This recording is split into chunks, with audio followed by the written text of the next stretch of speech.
Bonjour à toutes et à tous les gens. J'espère que vous allez bien en ce mercredi 8 janvier 2025. Je fais une petite vidéo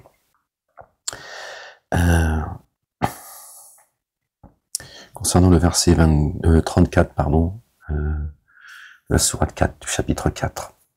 J'ai écouté une petite vidéo en déjeunant et j'entendais une dame qui répondait à 2-3 personnes et ils en sont venus à ce verset-là, au verset 34 de la sourate 4. Donc j'ai entendu tout et n'importe quoi dans un sens comme dans l'autre. Et j'ai d'ailleurs voulu ouvrir le livre, mais comme j'étais en train de déjeuner, mais plusieurs fois j'ai eu envie d'ouvrir le livre. Pour la petite histoire, je vous raconte. Et donc j'ai écouté, je pense une bonne vingtaine de minutes, parce qu'après, bon, ça m'a commencé à me fatiguer en fait. C'était redondant, et puis bon, c'est bon, voilà. J'avais pas envie d'écouter plus longtemps. Et puis à un moment donné, j'ai dit tiens, je vais ouvrir le livre, quand j'avais terminé de déjeuner. À un moment donné, le livre m'a appelé, j'ai dit tiens, je vais aller voir le verset 34 de la sourate 4, que j'avais finalement, j'ai en mémoire, mais pas de manière complète. Juste de mémoire. J'ouvre le livre, je tombe sur quoi? Verset 34 de la sourate 4. J'ai loué mon Seigneur exalté soit-il. J'ouvre, je dis tiens, je vais l'ouvrir. Évidemment, je sais que elle se trouve la sourate 4, donc je l'ai pas ouvert en plein milieu, mais je l'ai ouvert, voilà, de manière instinctive, spontanée. Et j'ouvre, boum, je tombe dessus. Verset 34, c'est le premier verset de la page. Le verset à la sourate 4. Je ne sais pas si vous voyez, peut-être. Et je tombe dessus, puis tiens, c'est un signe. Tu peux pas tomber, t'as une chance sur un trilliard. Et je suis tombé dessus. Bon, c'est pas la première fois que ça m'arrive, je vais pas faire semblant. Ça m'est arrivé, ça m'arrive encore très souvent en réalité. Bon, de raisons différentes de ce pourquoi j'ai ouvert le livre, mais voilà, c'est des choses qui m'arrivent par la grâce de Dieu. Gloire et pureté à lui, exalté soit-il. Mais c'est toujours surprenant. Et à ce moment-là, voilà, si à ce moment-là on écoute son esprit, on écoute son cœur également, on ne sait pourquoi c'est arrivé. Si on fait pas attention, après ça s'évapore. Voilà, donc je me suis dit, bon bah, Dieu vient de m'envoyer un signe en me disant expose le verset, hein, puisque lui sait ce que nous cachons, ce que nous divulguons. Et donc je pense ça comme un signe venant de Dieu le Père. Et je le partage une nouvelle fois avec vous. Dans la vidéo, pour résumer très rapidement, une femme qui est musulmane, les autres sont athées, soutenant un certain Jacques le Fou, je sais pas quoi. Bon bref, donc voilà, ça fusait d'un côté comme de l'autre, des reproches, etc., etc. Elle a défendu le Coran comme elle a pu, à coup de hadith, une fois, par moment, par le Coran, c'était une chouchouka. Ils essayaient de l'acculer, donc elle a traduit ce verset en disant tout et n'importe quoi. Bon, c'est comme ça, hein, ils sont en train de se quereller dans l'enfer. Qu'ils y restent, qu'ils continuent à se quereller. Moi, je suis là pour exposer le livre, et Dieu m'envoie vous l'exposer une nouvelle fois, avec ce qu'il veut dire vraiment. D'accord. Au nom du Père, de son messager Elohim, le Fils de Marie, paix sur eux, sur leur famille, du Saint-Esprit. Seigneur, je cherche protection auprès de toi contre le diable banni. Bismillahirrahmanirrahim. Mim, Ain, Sin, Qaf. Rabbi zidni ilman. Verset 34 de la sourate 4.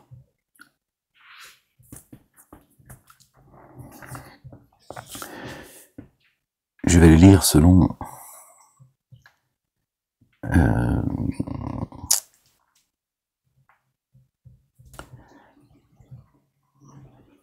la traduction réelle et pas la traduction qu'en a fait Maurice Gloton, comme tous les autres d'ailleurs, en traduisant le mot par femme. On le remplace par âme. D'accord? Vous verrez, ça prend sens, ça n'a plus rien à voir. Les hommes se doivent de se comporter toujours droitement à l'égard des âmes. Ils ont mis les femmes. Voilà. Pour que vous sachiez. Les hommes se doivent, les hommes un grand H évidemment, se doivent de se comporter toujours droitement à l'égard des âmes, par la faveur qu'Allah le Dieu a accordée aux uns par rapport aux autres. Et parce qu'ils ont fait circuler de leurs biens. Ainsi les âmes intègres, se recueillent gardiennes. Là, ils ont mis femmes encore. Ainsi, les âmes intègres se recueillent gardiennes devant le mystère parce que Allah le Dieu, garde. Et à celles dont vous craignez animosité, les personnes, et les âmes dans l'absolu, et on peut là revenir sur l'humain. On peut garder le mot âme, on peut revenir sur les humains. D'accord? Nous sommes d'une âme à la base, d'accord? Ici, notre âme, elle est transportée par notre corps, d'accord? Pour être éprouvée. D'accord? Et à celles dont vous craignez animosité, admonestez-les, les personnes, et délaissez-les dans les lits. Ça parle ni de hommes ni de femmes. Et provoquez un choc en elles. D'accord? La personne, c'est-à-dire son âme en fait. La personne, d'accord? Provoquez chez elle un choc. La personne, d'accord? Qu'elle soit homme ou femme. Alors, si elle reste disponible, cette personne n'est pas la femme. Vis-à-vis de vous, ne désirez pas de recours contre elle. La personne. D'accord? Oui, ils ont pris elle pour femme. D'accord? Qui vient corroborer avec la traduction qu'ils en ont faite là-haut, la femme. Vraiment, Allah se révèle sublime, magnifique.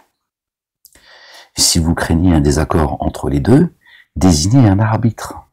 Un arbitre de la famille de l'époux et un arbitre de la famille de l'épouse.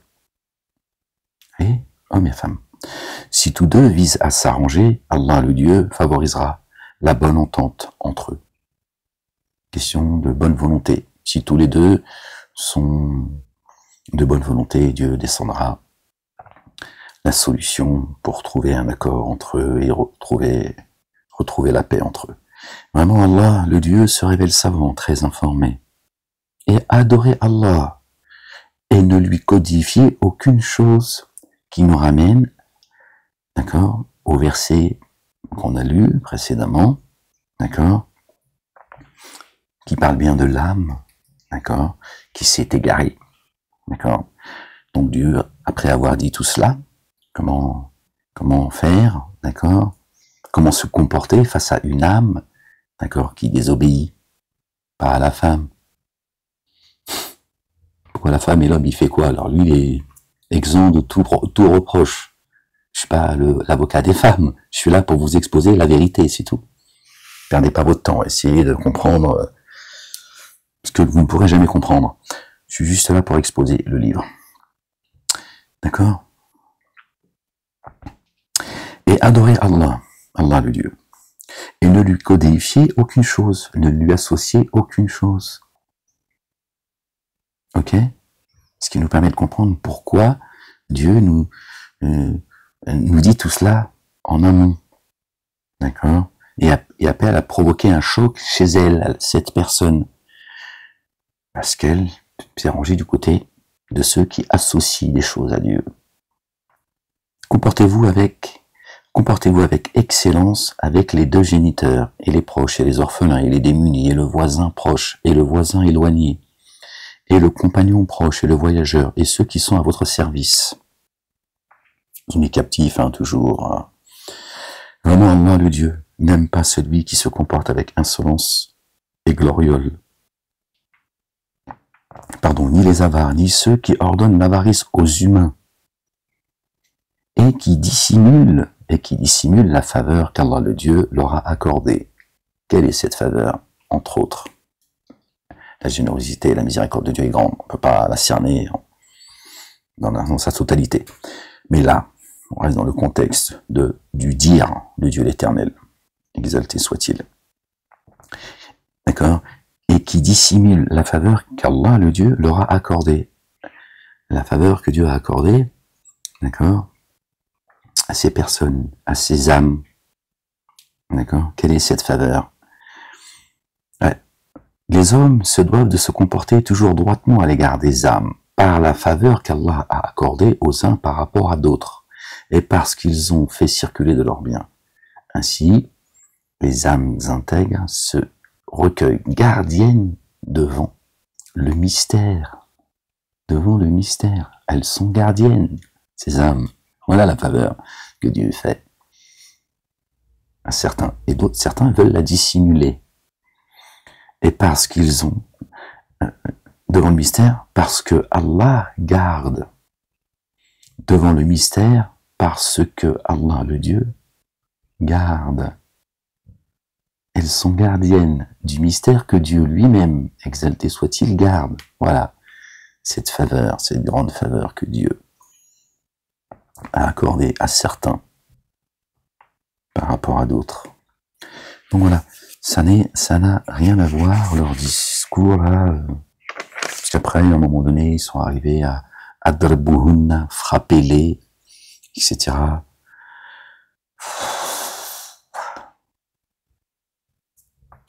Il est là le mot. Adribuhunna. D'accord.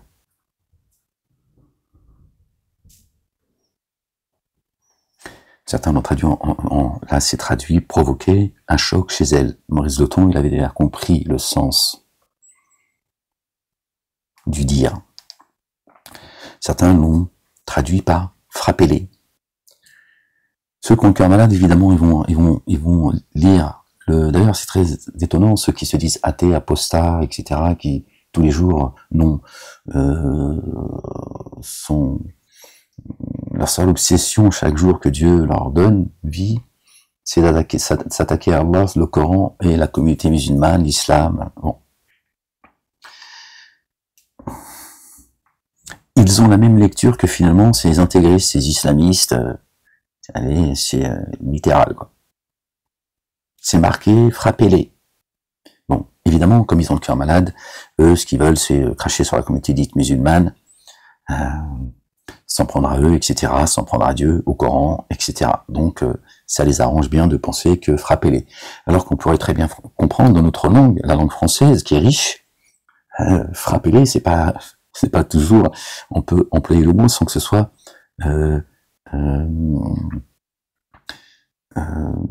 pour parler de violence, en fait. C'est pas pour exprimer quelque chose de violent. On peut frapper quelqu'un par les mots, par son silence, également. On peut dire de quelqu'un qu'on l'a frappé violemment par le rire. C'est une expression qu'on entend et qu'on pourrait avoir. Le mot frapper, à ce moment-là, n'a plus du tout le sens que eux ont envie de lui donner, les uns et les autres. Ceux qui disent oui, Dieu a dit frapper parmi les musulmans, et ceux qui disent oui, ça veut dire frapper, regardez, votre Dieu est un Dieu barbare, tout ce que vous voulez. Parce qu'ils ont la même lecture, en fait. Alors que c'est pas du tout ce que Dieu dit. Là, je suis pas dans l'interprétation, moi. Moi, je suis dans l'explication. J'explique ce que Dieu m'inspire. c'est tout. Ok? Dieu m'a inspiré, c'est pas les femmes, c'est les âmes.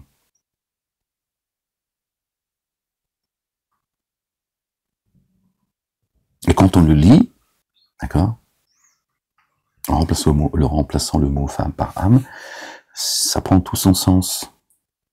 Et là, il n'y a plus de différence entre l'homme et la femme. Dieu s'adresse à tout le monde, aux âmes. Et il nous dit qu'il y a des âmes qui sont gardiennes du mystère.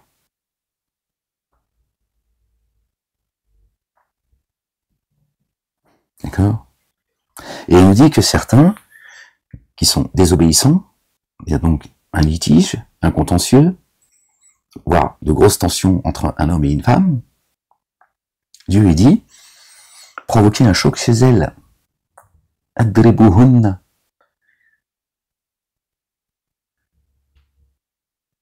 Et eux, comme le mot il est au féminin, ils disent ça concerne la femme. Parce qu'ils n'ont pas compris, ça concerne l'âme. Donc le mot prend tout son sens. Et Dieu, pourquoi il dit frappez-les, d'accord?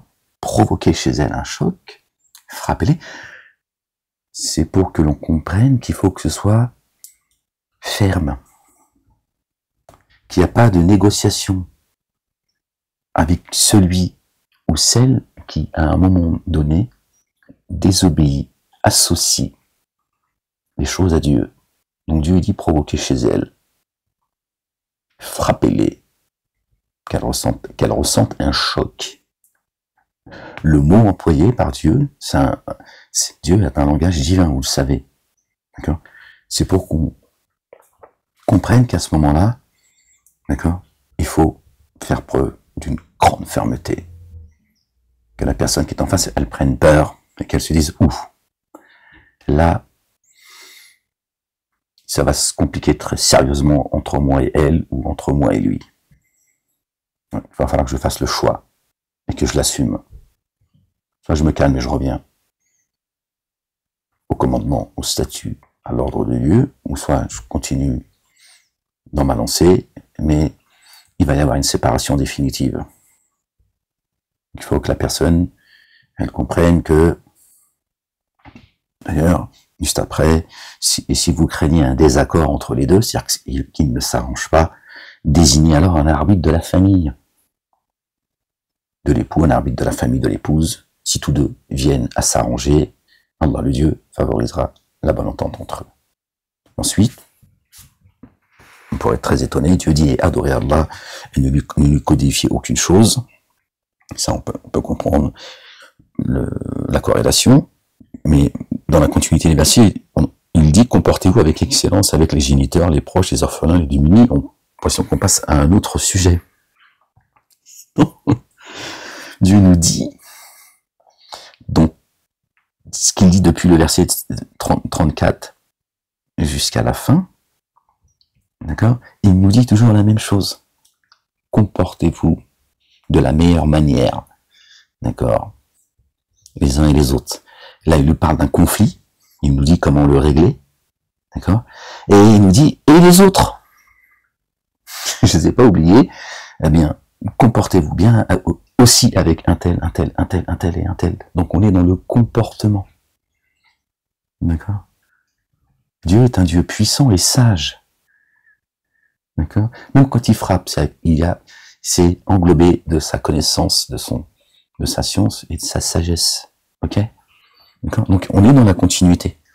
Après, si on comprend pas le langage divin, c'est vrai qu'on peut vite se paumer, quoi. À un moment donné, on dit, je comprends pas, puisqu'on passe d'un sujet à un autre. Non, t'es dans le sujet. C'est juste parce que c'est très profond, en fait. Et il parle également qu'il n'aime pas ceux qui se comportent avec insolence, gloriole. Tu vois, donc, il te dit, j'aime pas ceux qui sont insolents, qui font preuve de gloriole, qui sont avares. D'accord? Qui ordonne l'avarice aux humains, qui dissimule la faveur qu'il a accordée à certains et à certaines. Mais toujours dans un cheminement d'excellence, en fait. Mais on n'est pas dans les bisounours. Dieu ne te demande pas de faire semblant. Là, il y a un conflit, il y a quelque chose d'extrêmement grave entre deux personnes, parce que elles sont toutes les deux personnes, hommes et femmes, croyants et croyantes, et il y en a un qui est en train de dérailler. Non. Mais Dieu lui dit non. Tu restes pas avec elle ou lui si jamais il déraille. Ok. Soit il revient à la raison, soit ça va être la rupture. Alors, soit vous finissez par trouver un compromis, vous retrouvez, enfin, la personne, en l'occurrence, retrouve la raison, et moi je vais descendre sur vous ma miséricorde. Ah non, si la personne, elle reste, elle est butée dans son égarement, Dieu ne permettra pas, ce que tu délies ici sera délié dans le ciel. Et ce que tu délies dans le ciel sera délié ici également. D'accord? On est juste en fait dans la continuité. Donc voilà, je voulais juste vous, très rapidement, bon, ça fait 20 minutes quand même, que voilà, je voulais revenir, surtout vous relire le verset avec vous, vous le partager, discuter un peu avec vous. Il est triste que des gens de la communauté dite musulmane entendent mon discours malgré la censure qui est implacable. Vous le savez, mon compte il est voilà, dans la ligne de mire, il est sous contrôle, c'est comme ça. J'essaye de faire en sorte que je sois le moins entendu possible. Il y a des gens quand même qui entendent, parce que c'est moi qui expose qui donne l'explication de certains des versets, comme je le fais. Certains entendent, mais préfèrent le cacher, le dissimuler, hein, comme Dieu, pour reprendre les termes de Dieu l'Éternel, exalté soit-il, et continuent dans leur connerie, à répondre à coups de hadith. Ils s'enfoncent de plus en plus, d'ailleurs. Ils cachent surtout la vérité, alors que s'ils étaient juste honnêtes avec eux-mêmes, ils entendraient ce que Dieu dit par mon intermédiaire, et ils pourraient l'exposer aux gens en disant on s'est complètement planté sur les explications des mosquées, de la part des savants, tout ce qu'on veut. Effectivement, on va le relire. On va le relire ensemble, sans faire de commentaires. Effectivement, quand on remplace le mot femme par âme, tout prend son sens. Tout prend son sens. Ce verset, à une époque, je l'avais lu quand je défendais la cause des femmes au sein de la communauté dite musulmane, de la part de certains. Je leur avais dit, regardez, il y a le verset 34 du chapitre 4, voilà ce qu'il dit, il parle des femmes. D'accord? Jusqu'à ce que Dieu me dise, il a laissé le temps qu'il a voulu, jusqu'à ce qu'il me dise, et en fait, c'est pas les femmes, Ahmed, je t'ai laissé passer de les taper, cette injustice entre la femme et l'homme, en lui lisant, en rappelant qu'il est marqué femme, ça permet de passer, parce que Dieu explique, si vous voulez, il explique son livre avec parcimonie. Parfois, pour vous expliquer le verset dans son intégralité, d'accord. Parfois, il va vous le faire passer par une compréhension intermédiaire. Ça prend, c'est plus doux, d'accord.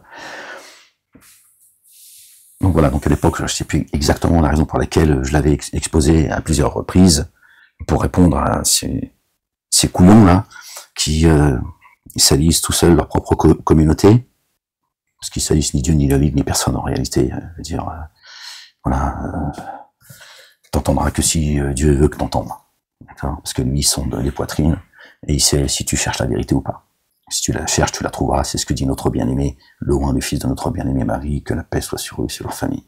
Cherchez, vous trouverez. Tapez, on vous ouvrira, demandez, on vous donnera. Et Dieu dit, celui qui m'invoque, je suis disposé à lui répondre favorablement. Il nous incombe l'explication du livre. Bon, voilà. On va le relire comme ça, et puis ensuite je vous laisse, Inch'Allah. Les hommes, un grand H, se doivent de se comporter toujours droitement à l'égard des âmes, par la faveur qu'Allah a accordée aux uns par rapport à d'autres, et parce qu'ils ont fait circuler de leurs biens. Ainsi les âmes intègres se recueillent gardiennes devant le mystère, parce que Allah garde. Et celles, les âmes dont vous craignez animosité, d'accord, admonestez-les et délaissez-les dans les lits et provoquez un choc chez elles. Alors si elle reste disponible vis-à-vis de vous, ne désirez pas de recours contre elle, contre la personne, pas la femme. Vraiment, Allah se révèle sublime, magnifique. Ok? Ça prend tout son sens. Ça concerne l'homme et la femme.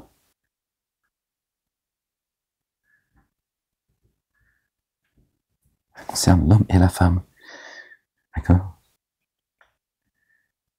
Donc, frappez-les, c'est l'un ou l'autre. Sauf que là, c'est adribuhunna, c'est au féminin, parce que si tu comprends pas que ça parle de l'âme, eh ben tu peux que penser que ça concerne les femmes. Alors tu as les autres avec le hadith, c'est ce que disait cette dame, et puis ce que j'ai pu entendre moi, tout au long de mon adolescence, le prophète a dit, si vous devez frapper vos femmes, frappez-les avec une rose, avec un siwak. Ils essaient de trouver une réponse à leur connerie, parce que sinon on se trouvait cons en fait. Et ils sont encore plus cons. Ça concerne l'âme. Dieu s'adresse aux humains. Dieu est un Dieu juste. Sinon, il y aurait un verset qui aurait suivi celui-là et qui serait inversé et qui dirait aux femmes, frappez vos hommes. Ou alors les hommes, ils pêchent pas. Il faut nous le dire comme ça au moins. On est tranquille, parce que ça, on nous l'a pas dit. Il faut être logique. D'accord. Mais bon, le regard qu'ils ont de leur Dieu, Allah, qu'ils en ont fait un nom, un prénom, pour qu'on se comprenne, tu vois. Il est comme eux, c'est un machiste. C'est un homme, donc il raisonne un homme. Voilà. Pourquoi ils traduisent ça comme ça? Dieu est un homme, c'est un barbu. Donc forcément, il descend sa parole avec son esprit de barbu. Voilà. La bêtise. Gloire et pureté à toi, Seigneur, exalté sois-tu. Bon voilà les gens, je voulais juste vous donner, voilà, vous faire partager ce